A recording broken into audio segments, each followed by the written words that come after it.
Good evening. On this Tuesday night, we have an update on what's going on with Hurricane Milton. I'm KARE 11 Chief Meteorologist Belinda Jensen. Really today, it toggled back and forth from a Category 4 back to a Category 5.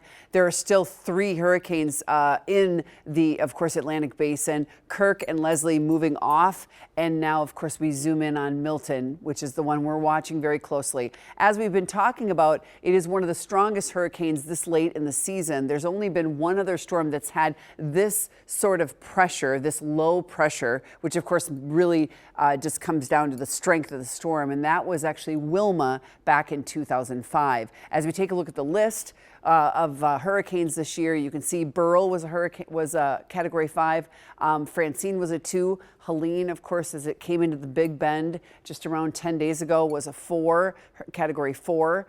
It did, of course, make landfall as a Category 3. Kirk as well never made landfall anywhere. And then, of course, Milton at 5, the 13th name storm of the season. So a very strong storm that's been buffeting the northern portion of the Yucatan and is now pushing toward Florida. Out ahead of it, a big band of rain already raining in most of western Florida. So that out ahead of will of course not help the scenario, as the rain from the system will come on in along with that big storm surge as that water wells up underneath this very strong hurricane. So very organized eye wall, very strong storm. As we take a look at the track and where it is right now, it is 165 miles per hour sustained winds and gusts up to 180. So just a little bit lower than it was last night, but still a Category 5, moving in the same direction and speed, moving east-northeast at around 10 miles an hour. There's that low pressure. Last night it was 897. Tonight it's 902. So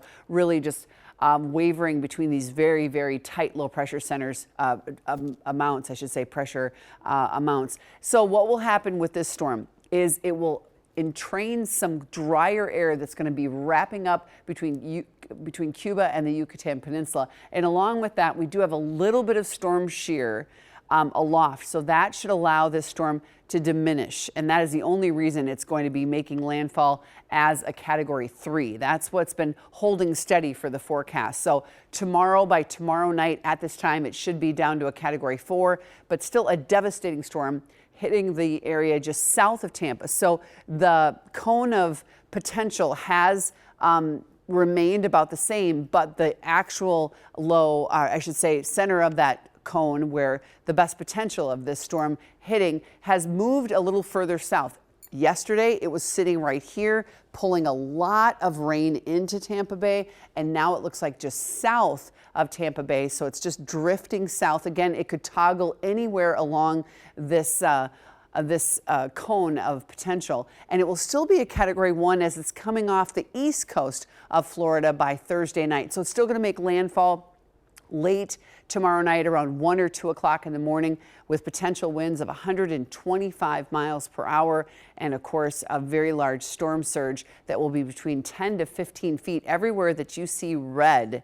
So that potential has drifted south from Tampa Bay proper to around Sarasota, Bradenton, South Venice, Port Charlotte, as you can see, moving toward Fort Myers. This is the area that was completely devastated a couple of years ago by Hurricane Ian, as Ian made landfall in Fort Myers Beach.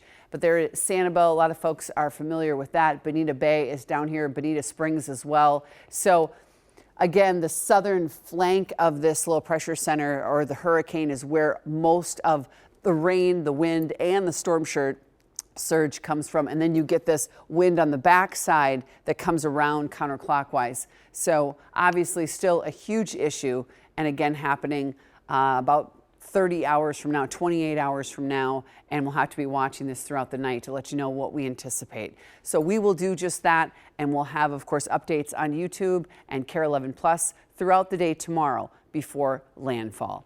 Thanks for tuning in.